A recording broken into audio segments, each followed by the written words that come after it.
Is the latest and longest entry in the Conjuring franchise really worth your time? All 135 minutes of it? With Last Rites, the filmmakers took a big swing.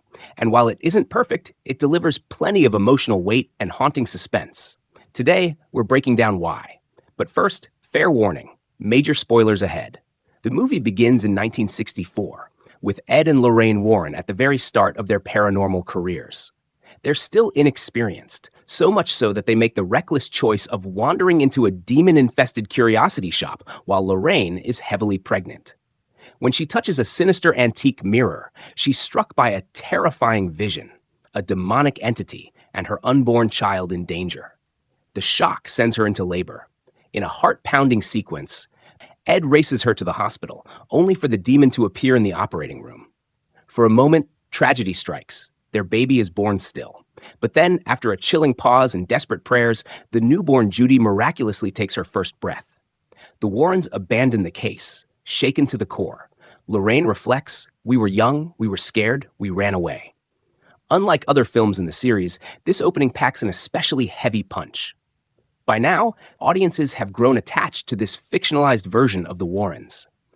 To see them vulnerable and nearly broken adds a chilling layer of emotional depth. Fast forward to 1986. Judy, now grown and sharing her mother's clairvoyant gifts, is preparing to marry Tony, a kind former police officer. Ed and Lorraine feel bittersweet pride. But Ed's health is failing, and the couple has resolved to retire from field investigations, focusing instead on lectures and writing. Yet evil has other plans. In Pennsylvania, the Smurl family is under siege by dark forces tied to that same cursed mirror Lorraine once touched decades earlier. At first, the Warrens refuse the call, but when Judy herself experiences a series of disturbing visions, she's drawn to help, forcing her parents to face their past.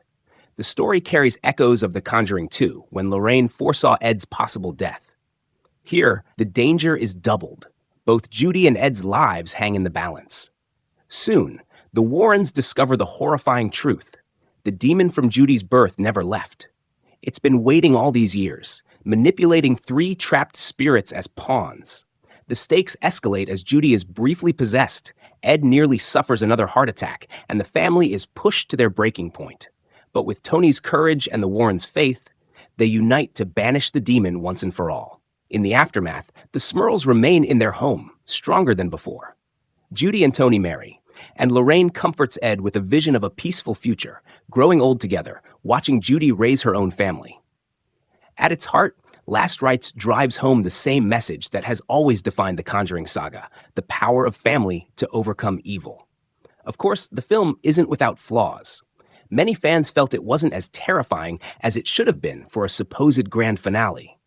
While it builds dread effectively, the jump scares are few and far between.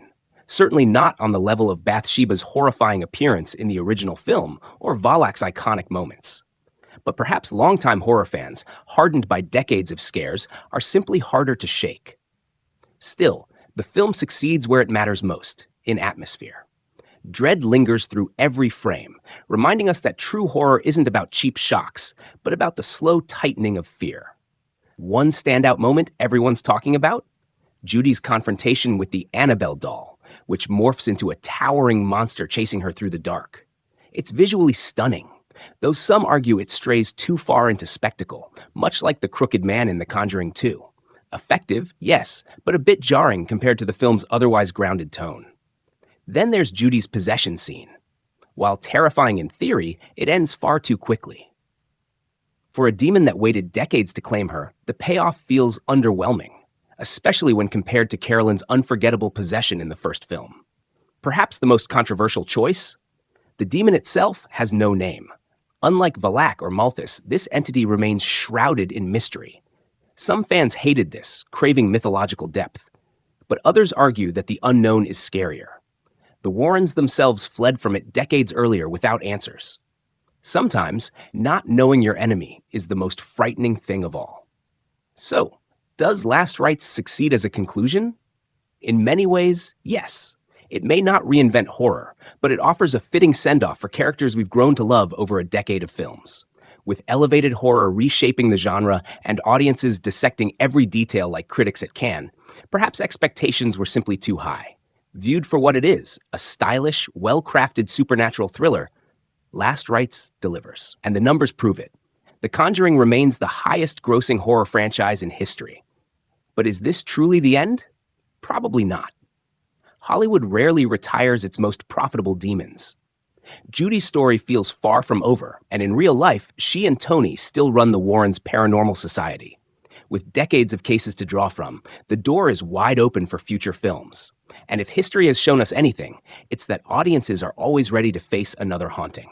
So, whether or not Last Rites is truly the finale, one thing is certain: evil never really stays gone.